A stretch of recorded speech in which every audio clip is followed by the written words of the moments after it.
South ఇండియాలోని అతి తక్కువ ధరలకి రత్నాలనందించే ఏకైక సంస్థ 6JVR.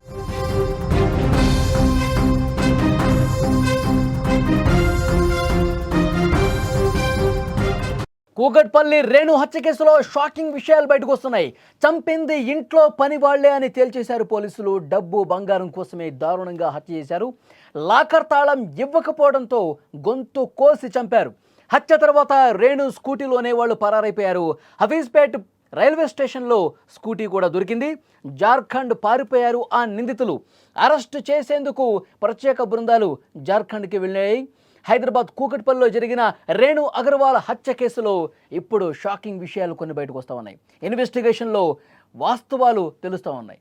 ఈ హత్యను చేసింది ఇంట్లో పని చేసే ఇద్దరు కుర్రాళ్లే అని చెప్పి పోలీసులు నిర్ధారించుకున్నారు. 10 రోజుల క్రితం పనిలో చేరాడు హర్ష అనే యువకుడు.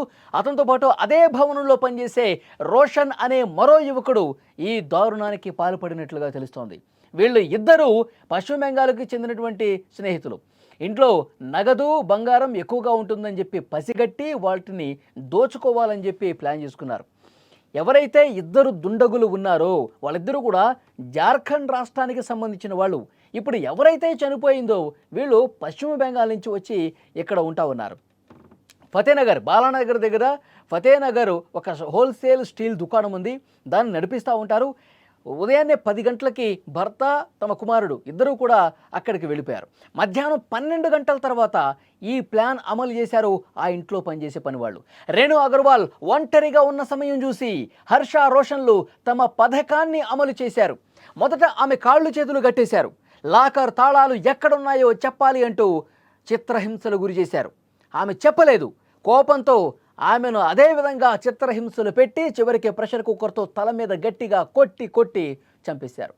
అప్పటికి ఆమె ఇంత దాడి చేస్తున్నప్పటికి కూడా నోరు విప్పకపోవడంతో పదునైనటువంటి ఒక కత్తి తీసుకున్నారు. ఇంట్లో కిచెన్లో ఉన్నటువంటి కూరగాయలు తరిగే చాకులు తీసుకొని పీక కోసి చంపేశారు. ప్రెషర్ కుక్కర్తో తల మీద బాది చంపేశారు. చనిపోయిన తర్వాత ఆమె మెడలో ఉన్న బంగారు గొలుసు, ఇంట్లో ఉన్న కొంత నగదు తీసుకొని పారిపోయినట్టుగా పోలీసులు తేల్చారు. ఈ హత్య చేసిన తర్వాత నిందితులు ఇంటి యజమాని రాకేష్ అగర్వాల్ స్కూటీ మీదే వాళ్ళు హఫీజ్పేట్ రైల్వే స్టేషన్కు వెళ్ళి అక్కడ స్కూటీని వదిలేశారు. విజువల్స్లో మీరు స్క్రీన్ మీద చూడొచ్చు. వాళ్ళు ఏ విధంగా పారిపోతున్నారో ఆ అపార్ట్మెంట్ నుంచి మీరు చూస్తూ ఉన్నారు. ఇక్కడ పార్క్ చేసినటువంటి స్కూటీ కూడా మీరు చూస్తూ ఉన్నారు. హఫీజ్పేట్ రైల్వే స్టేషన్లో ఆ స్కూటీని కూడా ఆ విధంగా పార్క్ చేసి వాళ్ళు జార్ఖండ్కి పారిపోయినట్టుగా తెలుస్తోంది. పోలీసులు వెంటనే రంగంలోకి దిగి దర్యాప్తు ప్రారంభించారు. కోల్కతాకు చెందిన ఒక ప్రైవేటు ఏజెన్సీ ద్వారా ఈ కుర్రాళ్లను పనిలో పెట్టుకున్నారు.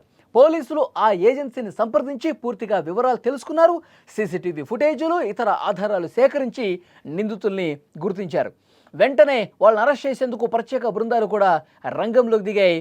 ఇప్పుడు వాళ్ళు జార్ఖండ్ కూడా బయలుదేరాయి పోలీసు బృందాలు. ఈ ఘటన మనందరికీ ఒక హెచ్చరిక లాంటిది. పనివాళ్లను నియమించుకునేటప్పుడు చాలా జాగ్రత్తగా ఉండాలి. పూర్తి వివరాలు తెలుసుకుని, వాళ్ళ హిస్టరీ తెలుసుకుని, వాళ్ళకి ఏమైనా క్రైమ్ ఉందా లేదా తెలుసుకుని, గతంలో ఇలాంటి ఘటనలకి ఏమన్నా పాల్పడ్డారా లేదా తెలుసుకుని చాలా జాగ్రత్తగా వాళ్ళని పనిలో పెట్టుకోవాల్సిన అవసరం ఉంది అని చెప్పి పోలీసులు ఇప్పుడు చెప్తా ఉన్నారు. ఎందుకంటే వాళ్ళు పని కోసం వచ్చిన వాళ్ళు ఆ ఇంట్లో ఉన్నటువంటి విలువైన వస్తువుల మీద కన్నేసే అవకాశం ఉంటుంది. వాళ్ళు ముక్కు మొహం తెలియని వాళ్ళని ఈ విధంగా పెట్టుకుంటే మన ప్రాణాలే తీసే పరిస్థితి ఉంటుందని కూడా చాలా స్పష్టంగా చెప్తున్నారు.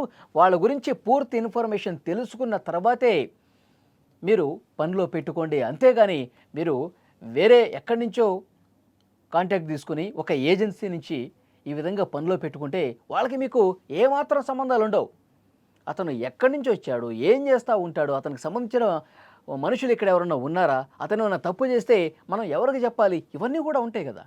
సో డెఫినెట్గా దీన్ని ఒక్కసారి మీరు పరిశీలించుకోండి. ఇష్టం వచ్చినట్టుగా ఎవరిని పడితే వాళ్ళని మీరు ఇట్లా పనిలో పెట్టుకుంటే, ఎందుకంటే పొద్దున్న లేస్తే ఇంట్లోనే ఉండే వ్యక్తి కదా, అతని గురించి సమాచారం తప్పకుండా మనకి తెలిసి ఉండాలి. అతని వ్యక్తిత్వం మీకు తెలిసి ఉండాలి. అతని చరిత్ర మీకు తెలిసి ఉండాలి. అలా నిర్ధారించుకున్న తర్వాతే పనిలో పెట్టుకోండి. లేదంటే ఇలాంటి ఘటనలే జరుగుతాయి.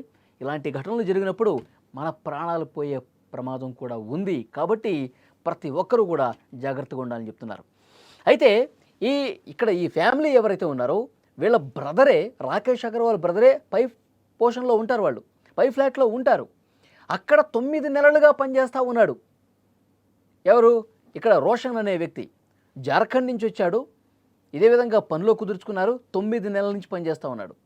ఇక్కడ కింద ఇప్పుడు చనిపోయిన ఆమె ఉంది కదా, ఆమె కూడా కొద్ది రోజుల క్రితమే సర్జరీ చేసుకుందంట. సో ఇంట్లో పనికి కొద్దిగా ఇబ్బంది అవుతుంది. ఇక్కడ కూడా 9 నెలలుగా మీ దగ్గర పనిచేస్తూ ఉన్నాడు కదా, అతనికి తెలిసిన వాళ్ళు ఉంటే ఎవరన్నా చెప్పండి, మనం కూడా పనిలో పెట్టుకుందాం అని చెప్పి ఆమె అడిగితే, సో అతని ద్వారా జార్ఖండ్ రాష్ట్రం నుంచే మా ఊర్ల నుంచే ఉన్నాడు, నా ఫ్రెండే ఉన్నాడు, తను కూడా మంచివాడు, పనిచేస్తాడని చెప్పి పిలిపించుకున్నారు. పైన అతనేమో 9 నెలల నుంచి పనిచేస్తూ ఉన్నాడు. ఇతను కొత్తగా వచ్చినటువంటి వ్యక్తి 11 రోజులకే ప్లాన్ అమలు చేశారు. వీళ్ళకి స్టీల్ వ్యాపారం ఉంది, బాలనగర్లో చాలా పెద్ద బిజినెస్ ఉంది వీళ్ళకి, వీళ్ళ ఇంట్లో డబ్బులుంటాయి, నగలుంటాయి. కాబట్టి మనం ప్లాన్ వర్కౌట్ చేసి ఆమె ఒక్కటే ఉంటుంది, మధ్యాహ్నం సమయంలో నువ్వు కిందకి రా, ఇద్దరం కలిసి ఆమె మీద దాడి చేద్దాం, లాకర్ తాళాలు ఎక్కడున్నాయో మనం అడుగుదాం, ఆమె ఇస్తుంది, మొత్తం లాకర్లో ఉన్నటువంటి సొత్తు మొత్తం దోచుకొని పోదామని చెప్పి ఇలా ప్లాన్ చేసుకున్నారు. 12 గంటల తర్వాత అతన్ని పిలిపించాడు, కిందకు వచ్చాడు. ఫస్ట్ కాళ్ళు చేతులు కట్టేశారు, నోట్లో గుడ్డగూకారు. లాకర్ తాళాలు ఎక్కడున్నాయంటూ చిత్రహింసలు గురి చేశారు. ఏ మాత్రం కూడా ఆమె స్పందించలా, చెప్పలేదు. నీ సంగతి ఇట్లా కాదని చెప్పి కిచెన్లోకి వెళ్ళి ఒకడేం చేశాడు, చాకు తీసుకొచ్చి ఆమెను కింద పడేసి కాళ్ళు చేతులు పట్టుకొని తల పైకెత్తి గొంతు కోసేశాడు. ఇంత దారుణంగా గొంతు కోసి కత్తెరతో పొడిచినటువంటి అవి కూడా ఉన్నాయి.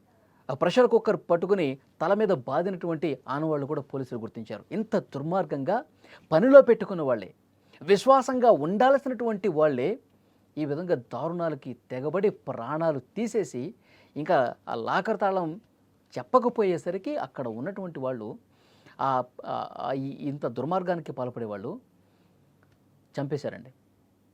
ప్రెషర్ కుక్కర్తో తల మీద కొట్టి చంపారు, ఆ చాకులతో పొడిచి చంపేశారు. ఆమె మెడలో ఉన్నటువంటి ఆ బంగారం ఏదైతుందో దాన్ని తీసుకుపోయారు. ఆ ఇంట్లో అక్కడక్కడ వెతికారు, కొంత డబ్బు కనిపించింది, వీటిని కూడా తీసుకుని పారిపోయారు. ఆ పారిపోయే విజువల్స్ కూడా మీకు కనిపిస్తున్నాయి. లిఫ్ట్ దగ్గర ఏ విధంగా వాళ్ళు మాట్లాడుకుంటున్నారు మనం స్క్రీన్ మీద చూడొచ్చు ఒక్కసారి.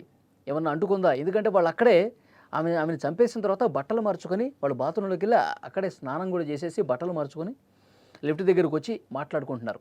చూడ, అంతా పోయిందా, అంతా క్లీన్ అయిపోయింది కదా, ఎక్కడ రక్తపు మరకలు ఏమి లేవు కదా, ఇది మాట్లాడుకున్న దాగిళ్ళు అక్కడ. మళ్ళీ వెంటనే కిందకు వచ్చేసి లిఫ్ట్ నుంచి కిందకు వచ్చేసి ఆ బైక్ తీసుకొని పారిపోతున్నారు. చూడండి, ఆ బ్యాగ్లో కూడా ఏం వస్తువులు ఉన్నాయంటే కూడా తెలియాలి. బంగారం ఉందా, డబ్బు పెద్ద మొత్తంలో ఉందా, ఇవన్నీ కూడా ఇన్వెస్టిగేట్ చేస్తూ ఉన్నారు. ఆ స్కూటీ కూడా వీళ్ళదే, ఓనర్స్దే స్కూటీ కూడా.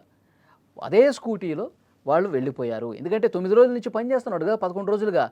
స్కూటీ తాళాలు ఎక్కడ పెడతారు ఏంటి అనేది కూడా తెలుసు. ఆ స్కూటీ తాళాన్ని తీసుకుని స్కూటీ ఎక్కేసి వాళ్ళు వెళ్ళిపోయారు. డైరెక్ట్ హఫీజ్పేట రైల్వే స్టేషన్ దగ్గర వాళ్ళు పార్క్ చేశారు. పార్క్ చేసినటువంటి ఆ స్కూటీని కూడా మీరు స్క్రీన్ మీద చూడొచ్చు. ఇక్కడ పెట్టేసి వెంటనే రైలు ఎక్కేసి వాళ్ళ రాష్ట్రం జార్ఖండ్కి వెళ్ళిపోయారు. పోలీసులు దీన్ని నిర్ధారించారు. మొత్తం 5 పోలీసు బృందాలు వాళ్ళ కోసం వెతికాయి. ఇప్పుడు జార్ఖండ్కి పారిపోయిన నేపథ్యంలో వాళ్ళను పట్టుకునేందుకు వెళ్ళారు. వీళ్ళు ఏ ఏజెన్సీ నుంచి అయితే ఇతన్ని పనిలో కుదుర్చుకున్నారో ఆ ఏజెన్సీకి సంబంధించినటువంటి నెంబర్ కూడా వాళ్ళకి తెలిసింది. వాళ్ళని ఫోన్ చేసి అడిగారు మన పోలీసులు. వాళ్ళు ఎక్కడి వాళ్ళ కాంటాక్ట్ డీటెయిల్స్ ఏంటి, వాళ్ళ ఫ్యామిలీ డీటెయిల్స్ ఏంటి, ఎందుకంటే ఏజెన్సీ వాళ్ళ దగ్గర ఫుల్ డీటెయిల్స్ తీసుకుంటారు. ఆ సమాచారం మొత్తం తెప్పించుకున్నారు. మన పోలీసులు వాళ్ళని అరెస్ట్ చేయడానికి ప్రస్తుతం జార్ఖండ్ వెళ్ళిన పరిస్థితుంది. కాబట్టి ఎంత దుర్మార్గం అనేటువంటి దారుణాలు జరుగుతుంది చూడండి.